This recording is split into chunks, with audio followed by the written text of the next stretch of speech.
Good evening. This is Cindy Patishnock bringing to you a special report on the article Using Technology to Create and Administer Accessible Test, written by Spencer Salend. Two teachers saw a need for their students who were performing less than desirable on test taking.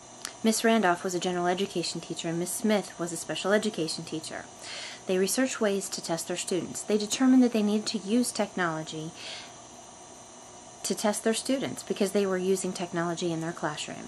Technology is transforming many aspects of society today, including the ways that teachers teach and the ways that students learn.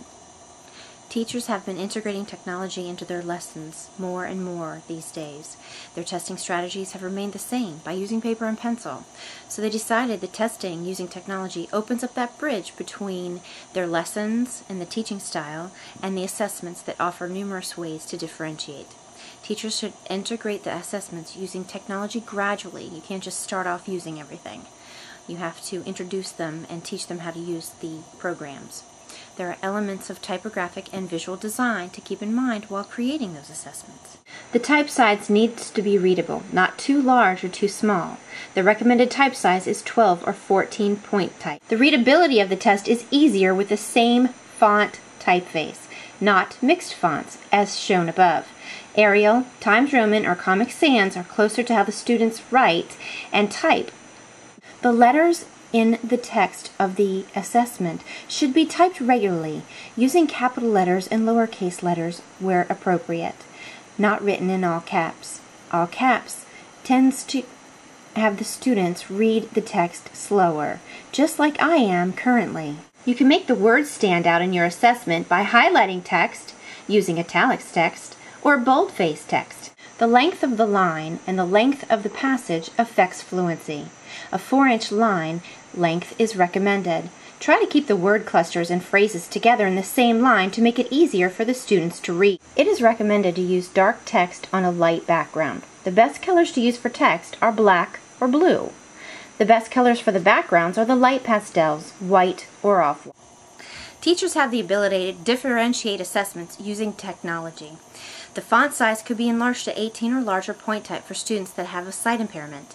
There are programs that will read text online for students with visual and reading disabilities. Programs like Daisy XML will convert text into sound files that will read the text to students that are blind or have reading difficulties. Second language learners also benefit from computer-based assessments. Tests can be translated into their first language. Students with physical disabilities can be given assistive technologies to help them take the tests. Some systems might include switches, joysticks, headbands, or sip and puff systems. There are voice recognition systems that will process what students say into the microphone and then convert it into the text. Students with writing and motor difficulties can use electronic spell checkers, dictionary and thesaurus. Essay programs will help improve their writing. Online graphics such as pictures, videos, clip art can enhance the test and make it more meaningful to students. Audio can be added to the test to help.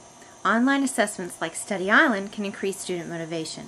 The students can answer the questions in a game mode, so this really reaches out to our students who like to play online games, like the Nintendo or the Wii or the Xbox. This is Study Island. There are a few other resources cited in the article that we teachers at Stafford County Public School Systems have access to in our own schools. One of the other programs that I'd like to show you is called ExamView. ExamView Assessment Suite is a fantastic program. Recently at Anthony Burns Elementary School, we administered the RAI test. From the results, we got the itemized scores and disaggregated data, so this will help to meet the No Child Left Behind Act. The results also help teachers very quickly and very easily separate their students into reading groups. There are concerns allowing students to use computer-based assessments. Not all students are comfortable using the computer, so teachers can start gradually and teach their students how to use the computer. They can play the academic games and take assessments. As the students work through the practice test, they'll gain confidence and the skills that they need to use the technology, and then they'll also gain the knowledge on the content. So it's wonderful because it works both ways. Concern is also elevating during potential cheating. Some programs like Pearson that we use for our SOL testing will not allow students to go to other websites.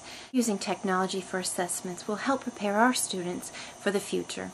The ability to use the technology is a required job skill for today and increasingly for the jobs of tomorrow. Computer-based assessments offer teachers the avenue to differentiate for the students.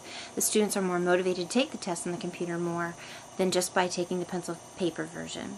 Teachers can receive the necessary information and students can receive feedback. Thank you very much. Have a wonderful evening.